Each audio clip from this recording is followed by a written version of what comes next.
Thanks for joining us. I'm Paula Ebben with a WBZ News update. Our top stories this Monday.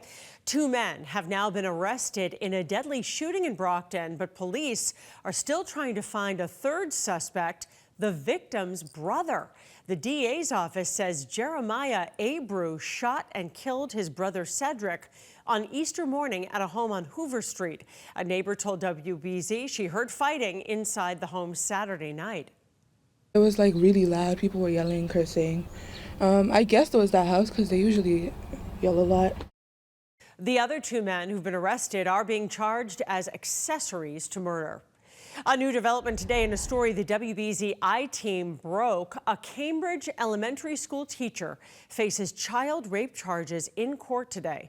Prosecutors say Jorge Alexia Bonilla sexually assaulted 2 girls under the age of 14 in 2014. One was a freshman at a summer camp when he was a senior counselor.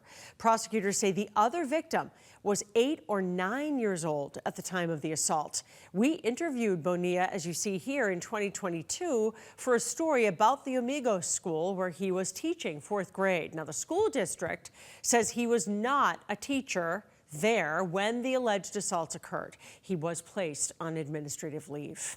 Several Massachusetts lawmakers, including Senators Ed Markey, Elizabeth Warren, Richard Neal, and Ayanna Pressley, were once again urging the federal government to provide more funding to address the migrant crisis here in the Commonwealth. In a letter to the Department of Homeland Security and FEMA, the lawmakers said, in part, Massachusetts is committed to welcoming immigrants with care and compassion, but the Commonwealth and municipalities cannot shoulder the serious financial costs of this humanitarian crisis alone.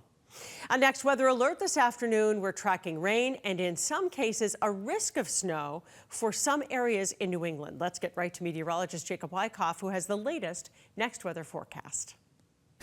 We do have a next weather alert in effect heading into the middle part of the week. An impactful storm going to be arriving. What is on the table? Well, it depends on where you are as to what sort of impacts you're going to see. But flooding, rain, snow, wind damage, coastal impacts, outages, all in the cards, again, depending on where you are. So let's break it down as we go into Wednesday morning. Some showers, even a few snow showers or sleet showers moving closer to us. I think the best chance for any sort of accumulating snow or sleet will be Wednesday night into Thursday.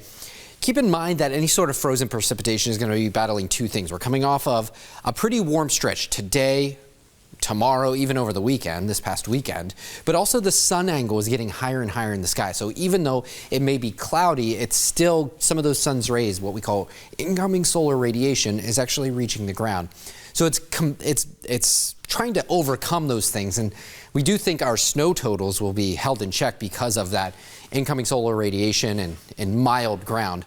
Still, though, some light to even moderate accumulations possible as you go north and west of town into parts of Worcester County, northwest Middlesex County, as you get closer to Boston, through the Merrimack Valley, the Seacoast, into central and southern Worcester County. These are where you would see a little bit less for totals. And stay tuned, obviously, this evening to Eric Fisher's forecast, because I do expect him to release the latest numbers that we're kind of thinking.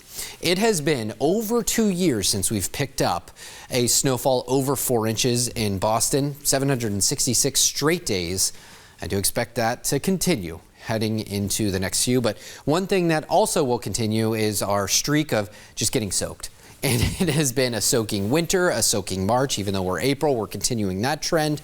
1 to 3 inches of rain likely. And along the way, we're also going to pick up on some of that really gusty wind. And so power outages, whether it is the heavy wet snow, whether it is the soaked ground, those power outages will start to pop up as the wind really picks up.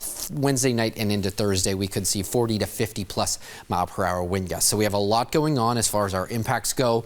Rain, snow, the coastline will also get battered, and also those strong wind gusts. Right now we're dry. We will start to thin the clouds the later into the afternoon we go. Right now we're sitting at 46 in Boston, 50s, and a lot of spots inland. There's your clearing skies the later into the afternoon we go, and then we're going to build the clouds back again heading into our Tuesday before a few showers are around for Tuesday evening.